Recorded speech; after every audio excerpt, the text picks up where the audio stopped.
जी अस्सलाम वालेकुम। अगर आप इस मेरे क्लाइंट के हाथ में देखें तो इनकी लाइफ लाइन और ब्रेन लाइन जो है ये दोनों ही लाइनें साथ जुड़ के चल रही है। और जिस भी इंसान के हाथ में उसकी लाइफ लाइन और ब्रेन लाइन अगर इस तरह से साथ जुड़ के चल रही हो और जितनी एज तक ये लाइन साथ जुड़ के चलती रहेगी तो इस तरह के जो लोग होते हैं ना, बड़े हसास तबीयत के मालिक होते हैं। ये हर छोटी छोटी बात को अपने दिल पे ले जाते हैं और कोई भी शख्स इनको कोई ऐसी बात कह दे जो इनके मिजाज के खिलाफ हो तो वो बात ऐसे लोगों से बिल्कुल भी बर्दाश्त नहीं होती। ये लोग बिल्कुल भी मुस्तकिल मिजाज के मालिक नहीं होते और ऐसे लोगों के मिजाज में भी हमेशा उतार चढ़ाव रहता है। और जितनी एज तक ना ये लाइन साथ जुड़ के चलती रहती है तो ऐसे लोगों को अपनी ज़िंदगी की इस एज तक सबसे ज़्यादा स्ट्रगल करनी पड़ती है, माली हवाले से भी, ताल्लुकात के हवाले से भी। बेशक ऐसे लोगों की माली पोजीशन चाहे जितनी ही स्ट्रॉन्ग क्यों ना हो या लाइफ में चाहे ऐसे लोगों को किसी भी चीज़ की टेंशन ना हो, जितनी एज तक ये लाइन साथ जुड़ी रहेगी इतनी एज तक आपके ऊपर फैमिली का प्रेशर रहेगा, फैमिली की जिम्मेदारियां आपके ऊपर रहेंगी। और इस एज तक आप इतना जहनी दबाव का शिकार रहेंगे कि सबको जहर तो आप ये करवाएंगे, आप अपनी ज़िंदगी में खुश हैं, मुतमईन हैं, लेकिन आप हर टाइम जहनी सोचों में उलझे उलझे से रहेंगे। और जितनी एज तक ये लाइन साथ जुड़ी रहेगी आपकी ज़िंदगी के जितने भी फैसले होंगे वो आपकी फैमिली की हाँ ना में ही होंगे और आप चाहकर भी अपनी मर्जी से ना कोई फैसला कर पाएंगे, ना ही कोई डिसीजन ले पाएंगे। जिम्मेदारियां आपके ऊपर इतनी ज़्यादा होंगी कि आप एक जिम्मेदारी से तो सर्वाइव करेंगे, फिर दूसरी जिम्मेदारी में फंस जाएंगे, फिर आप उस जिम्मेदारी से सर्वाइव करेंगे तो किसी तीसरी जिम्मेदारी में आप फंस जाएंगे। और इस एज तक हर काम में रुकावट होगी और कोई भी काम आप ठीक तरीके से नहीं कर पाएंगे। इस तरह के लोग मेहनत स्ट्रगल तो बहुत ज़्यादा करते हैं लेकिन इन्हें उस हिसाब से कामयाबी जो है नहीं मिल पाती। ऐसे लोग जो होते हैं पल में तोला पल में माशा हो जाते हैं। अगर इन्होंने अभी कोई हिकमत अमली बनाई है कि मुझे ये काम करना है तो अगले घंटे के बाद इनका इरादा बदल जाएगा कि अब ये काम नहीं करना, अब कोई और काम करना है। तो इस तरह के लोगों के जो इरादे हैं ना थोड़ी थोड़ी टाइम के बाद बदलते रहते हैं। दोस्ती हो, रिलेशन हो, मोहब्बत हो, ये लोग जिस भी ताल्लुक में होंगे बड़े ही हसास तबीयत के मालिक होंगे। ये किसी की भी बात को बिल्कुल बर्दाश्त नहीं कर सकते। अगर इन्होंने आपको कोई काम डाला है, आपने 10 काम इनके माने हैं और 11वां काम आपने इनका नहीं माना तो ये बिल्कुल हैपर हो जाएंगे, उस बात को दिल पे ले जाएंगे, मूड बना लेंगे। छोटी छोटी बात के ऊपर खफा होना, मूड बनाना, जिद करना ऐसे लोगों की फितरत में शामिल होता है। और इस तरह के जो लोग हैं ना इस एज में बड़े जज्बाती फैसले कर जाते हैं जिसकी वजह से नुकसान ऐसे लोगों को उठाना पड़ जाता है। अगर आप देखें इनकी लाइफ लाइन ब्रेन लाइन भी साथ जुड़ी हुई है। दूसरा इनकी ज़िंदगी की लाइन को देखें तो बहुत ज़्यादा लाइनें कट कर रही हैं और इस तरह से लाइनें भी इंसान की ज़िंदगी की लाइन को कट करें तो ऐसे लोगों को ज़िंदगी में हमेशा उतार चढ़ाव से वास्ता रहता है। कभी टाइम इनका अच्छा आ जाता है, कभी टाइम डाउन हो जाता है। रुपये पैसे के लॉस होने को ये लाइनें ज़हर करती हैं, आपके ताल्लुक आपके एतबार टूटने की अलामात को ये ज़हर करती हैं। अगर आप कारोबार करना चाह रहे हैं, ट्रैवल करना चाह रहे हैं, इन्वेस्टमेंट करना चाह रहे हैं तो आप अपने हाथ की लाइनों को ज़रूर देखा करें। आप अपनी सिर्फ ज़िंदगी की लाइन को ही देख लिया करें। अब इन्होंने मुझसे पूछा है सफ़र के हवाले से, अभी जो इनकी एज चल रही है वो 25। अगर हम इनकी ज़िंदगी की लाइन को देखें तो ये जो इनकी इब्तदाई एज 29 साल तक की गुजरेगी, इस एज में इन्हें बहुत ज़्यादा स्ट्रगल रहेगी। 29 की एज तक तो इनकी लाइफ लाइन ब्रेन लाइन साथ जुड़ी हुई है और इस एज तक मिजाज में भी उतार चढ़ाव रहेगा और आप किसी भी काम को लेकर बहुत ज़्यादा परेशान रहेंगे और उस काम को अगर आप करेंगे भी तो उस काम को थोड़े टाइम करने के बाद आप उस काम को छोड़ देंगे, आपका दिल उकता आ जाएगा। चाहे कोई ताल्लुक हो या कोई रिलेशन हो या पसंद नापसंद वाली चीज़ों की बात की जाए तो आपका बिल्कुल इसी तरह से मिजाज होगा कि अगर आपको कोई चीज़ अभी अच्छी लग रही है ना तो थोड़ी देर के बाद आपको उसी चीज़ से नुक्स नज़र आ रहे होंगे। तो इस एज तक स्ट्रगल भी रहती है, रुकावटें भी रहती हैं। मेहनत स्ट्रगल आप जितनी कर लें इस एज में आपको उस हिसाब से कामयाबी जो है नहीं मिलेगी। सफ़र के हवाले से तो बिल्कुल भी अभी आपका टाइम पीरियड मुनासिब नहीं है।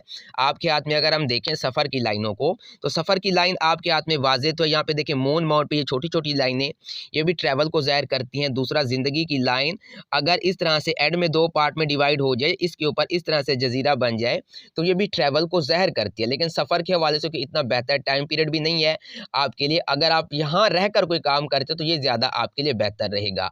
अगर आप अभी इन्वेस्टमेंट करना चाह रहे हैं तो ये इन्वेस्टमेंट भी आपके लिए कोई खासी बेहतर नहीं रहेगी। इस एज में मुझे लॉस के जो चांसेस हैं वो बहुत ज़्यादा नज़र आ रहे हैं। तो अभी आप कहीं इन्वेस्ट इन्वेस्टमेंट ना करें, ट्रैवल भी आप ना करें। अभी अगर किसी जगह के ऊपर आप कोई जॉब कर लेते हैं तो ये आपके लिए ज़्यादा बेहतर जो है रहेगा।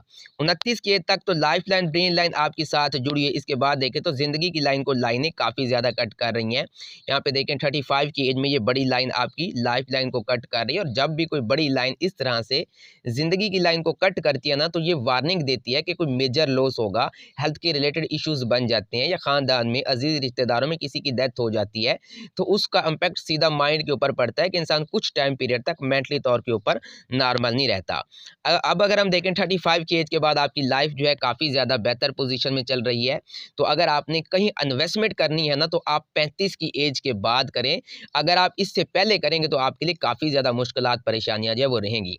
अगर आप 29 की एज के बाद में भी इन्वेस्टमेंट करते हैं तो ये आपके लिए बेहतर रहेगा, लेकिन फ़िलहाल आपके लिए बेहतर नहीं है, क्योंकि 29 की एज के बाद देखें तो ज़िंदगी की लाइन स्टेबल है। 30, 31, 32 तक आपका टाइम पीरियड बेहतर है। फिर यहाँ पे देखें 33 की एज में भी ज़िंदगी की लाइन डिस्टर्ब है। तो जब भी ज़िंदगी की लाइन को कोई लाइन कट करेगी, या रुपए पैसे का नुकसान होगा, या कोई ताल्लुक टूट जाएगा, या कोई एंगेजमेंट आपकी टूट जाएगी, मतलब कोई परेशानी इस एज में आएगी। और इस एज में अगर बंदे की मैरिज हो जाए या एंगेजमेंट हो जाए ना, तो टूटने के बड़े चांसेस होते हैं। पहली बात तो ये कि अमूमन मैरिज में भी लेट होती चली जाती है, और अगर कहीं रिश्ता हो तो टूटने के चांस बाज़ औक़ात कहीं रिश्ता होते होते भी रह जाता है। तो जिन लोगों के हाथ में ये लाइन साथ जुड़ी रहेगी, जितनी एज तक जुड़ी रहेगी, तो आपकी ज़िंदगी में स्ट्रगल ही रहेगी, ज़हनी दबाव का शिकार रहेंगे, आपको उस हिसाब से बेनिफिट नहीं आएगा, चाहे आप किसी भी काम में जितनी ही मेहनत क्यों ना कर लें। इसके बाद देखें ब्रेन लाइन के ऊपर ट्रायंगल बना हुआ है, तो ये एक अच्छी अलामत समझा जाता है, और इस तरह के लोग ज़िंदगी में बहुत ज़्यादा कामयाब तो होते हैं, लेकिन अपनी मेहनत, अपनी स्ट्रगल से। आप अपनी ज़िंदगी में जितना भी कामयाब होंगे, आप अपनी मेहनत, आप अपनी स्ट्रगल से कामयाब होंगे। आपको किसी भी इंसान से कि इतनी अच्छी सपोर्ट जो है वो हासिल नहीं होनी। ब्रेन लाइन के ऊपर ट्रायंगल बना हो तो ये प्रेडिक्ट करता है इस तरह के लोग ज़िंदगी में जितना कामयाब होते हैं, अपनी मेहनत पे होते हैं, और अल्लाह पाक इनको इतना कुशादा रिज़्क अता करते हैं इनकी मेहनत और स्ट्रगल से, कि ये लोग दूसरे लोगों का भी वसीला बनते हैं। तो आपको किसी ताल्लुक से भी कोई इतना अच्छा बेनिफिट नहीं आने वाला। आपको अभी इन्वेस्टमेंट नहीं करनी चाहिए, ये टाइम पीरियड आपके लिए बिल्कुल भी बेहतर नहीं है। लक लाइन की बात की जाए तो किस्मत की जो लाइन है आपकी ब्रेन लाइन के साथ आके रुक जाती है। तो ज़िंदगी के जो इब्तदाई 30 साल हैं ये आपके लिए बेहतर तो रहेंगे, लेकिन यहाँ पे देखें जब ज़िंदगी की लाइन डिस्टर्ब हो, किस्मत की लाइन चाहे आपके हाथ में जितनी अच्छी पोजीशन में क्यों ना हो, तो तब भी आपको स्ट्रगल ही रहेगी। आप अपनी किस्मत की लाइन को हाथ में देख सकते हैं कि मेरे हाथ में किस्मत की लाइन अच्छी है, बेनिफिट मुझे कोई नहीं दे रही, क्योंकि सबसे ज़्यादा इंपॉर्टेंट जो चीज़ है ना आपके हाथ में, वो आपकी ज़िंदगी की लाइन है, जिसे हम लाइफ लाइन कहते हैं।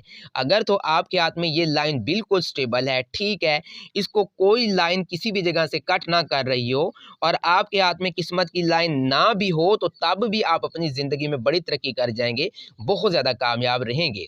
जब आपके हाथ में किस्मत की लाइन अच्छी हो, ज़िंदगी की लाइन ही अच्छी ना हो, ज़िंदगी की लाइन ही डिस्टर्ब हो, तो फिर आप इस अच्छी किस्मत का क्या करेंगे? जब ज़िंदगी की लाइन डिस्टर्ब होगी, जिस एज में लाइनें कट करेंगी, उस एज में 100 ऑफ 10% नुकसान भी होगा, रुपए पैसे का नुकसान होगा, कारोबार बिजनेस में लॉस होगा, सफ़र में रुकावटें होंगी, मैरिज लाइफ डिस्टर्ब रहेगी, पूरा सिस्टम आपका डिस्टर्ब होके रह जाएगा।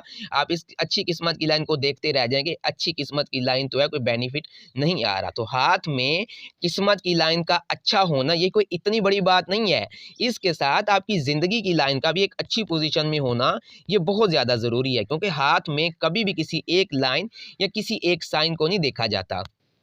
इसके बाद अगर हम इनके हाथ में हार्ट लाइन की बात करें, तो देखें दिल की जो लाइन है इनकी 2 शाखा है, एक शाख इनकी जुपिटर माउंट की तरफ और दूसरी शाख इनकी शहादत की उंगली की तरफ। तो इस तरह के जो लोग होते हैं ना, दिली तौर के ऊपर बड़े मुखलिस होते हैं, सखी दिल के मालिक होते हैं, हमेशा ये लोग दूसरों की मदद करने वाले होते हैं, दूसरों की फ़िक्र परवाह करने वाले होते हैं, और इस तरह के लोग दोस्ती में हो, रिलेशन में हो, मोहब्बत में हो, जिस भी ताल्लुक में होंगे ये लोग बेलौस ही होंगे। लेकिन अगर लाइफ लाइन, ब्रेन लाइन साथ जुड़ी रहेगी, तो फिर इंसान मुस्तकिल मिजाज का मालिक जो है वो नहीं रहेगा। बाकी दिली तौर के ऊपर मुखलिस भी हैं, हर ताल्लुक में कुर्बानियाँ देंगे, लेकिन जिस भी ताल्लुक में मुखलिस होंगे, आपकी उस मुखलिसी का अच्छा सिला नहीं मिलेगा। आप चाहे जिसके लिए जितना भी कर लेंगे, बदले में आपको इसका रिजल्ट उस हिसाब से जो है नहीं आएगा। इसके बाद अगर हम देखें इनके हाथ में मैरिज लाइन को, तो यहाँ पे 2 लाइन ही है। फर्स्ट लाइन इनके हाथ में 20 से 25 की एज के दरमियान है। तो इस एज में कोई आपकी एंगेजमेंट हो सकती है, और ये एंगेजमेंट लॉन्ग टाइम चलने के बाद ये एंगेजमेंट बाद में आपके निकाह में जो है बदल सकती है। और मैरिज आपकी 29-30 की एज के दरमियान वाले टाइम पीरियड में होगी और मैरिज आपकी अच्छी रहेगी, कामयाब रहेगी। अगर इससे पहले आपकी मैरिज हो जाती है 25 की एज में, तो 30 की एज तक फिर मैरिज डिस्टर्ब भी रहेगी और उसके टूटने के जो चांसेस है बहुत ज़्यादा